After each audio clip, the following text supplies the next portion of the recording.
Silent కొంచెం silent silent కొంచెం silent please.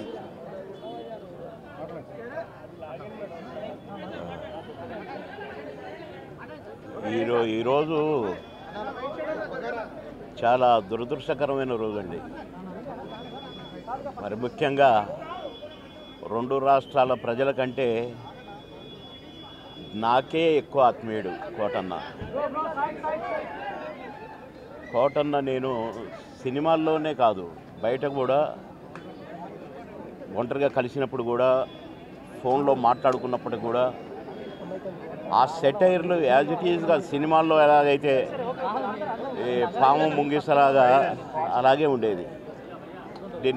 మొన్ననే ఫోన్ చేశాను మొన్న సాయంత్రం ఒక షూటింగ్ సందర్భంగా ఫోన్ చేస్తే ఎక్కడున్నావురా అన్నాడు. వాళ్ళ దగ్గర ఉన్నా అన్న. అరే ఎప్పుడు వస్తావు అంటే రేపు వస్తా అన్న. అంటే చాలా బాగా మాట్లాడాడు. మామూలు జోక్ సార్లేవో ఇవన్నీ ఉంటాయి కదా మావి. ఆ సెటైర్లతోనే మాట్లాడుకున్నాము ఒక 2 నిమిషాలు. నాకు షార్ట్ రెడీ అన్న, నేను సాయంత్రం మాట్లాడతా మళ్ళీ అని సాయంత్రం చేస్తే పడుకున్నారు. అదేదో మందు వేశాడు డాక్టర్ గారు అని చెప్పారు. పెద్దమ్మాయి చెప్పింది, కోటన్న పెద్దమ్మాయి. సరేలే నేను రేపు వస్తానని చెప్పు, లేకుంటే ఎల్లుండి పొద్దున వస్తానమ్మా అని చెప్పిన. రమ్మన్నాడంట. కానీ నేను వచ్చేసరికి ఆయన లేడండి. కోటన్న వెళ్ళిపోయాడు.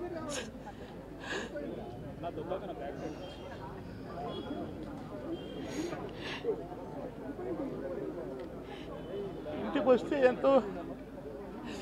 ఎంతో సంతోషంగా రారా బోర్ కొడుతుందిరా అనేవాడు.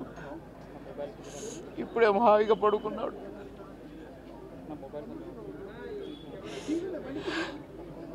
సొంత అన్నదమ్ములు, కోటన్నకు తమ్ముడు ఉన్నాడు, కానీ నేనే అసలు తమ్ముడుగా ఫీల్ అయ్యేవాడు. ఎన్నోసార్లు ఒకే ప్లేట్లో భోంచేశాం. అన్నం ముద్దలు కలిపి పెట్టేవాడు నాకు. తినబాయ్ టైం తక్కువ ఉందిరా అని అనేవాడు. మేము ఎక్కడ ఏ ఊరిలో ఉన్నా, ఏ లాడ్జిలో ఉన్నా పక్క రూములే. మళ్ళీ ప్రొడ్యూసర్లు మొత్తుకునేవాళ్ళు, మీరిద్దరు ఒకటే రూమ్లో ఉంటారు కదా, అయితే ఆయన నీ రూమ్లో ఉంటాడో లేక నువ్వు ఆయన రూమ్లో ఉంటావు, మాకెందుకండి నష్టం చేస్తారు, ఒక రూమ్ డబ్బులు వేస్ట్ అని అనేవాళ్ళు. అదే ఇదే అని చెప్పేవాళ్ళం. అట్లా ఎన్నో సందర్భాలు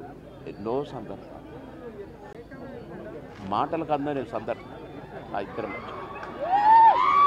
కనుక కోటన్న ఆత్మకు శాంతి చేకూరాలి. ఆ కోటన్న కుటుంబానికి ఆత్మశాంతి కలగాలి. నా కోటన్న లేనిదో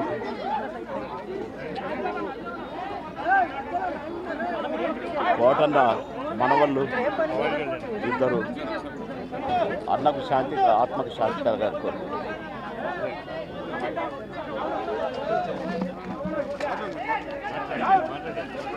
అన్నయ్య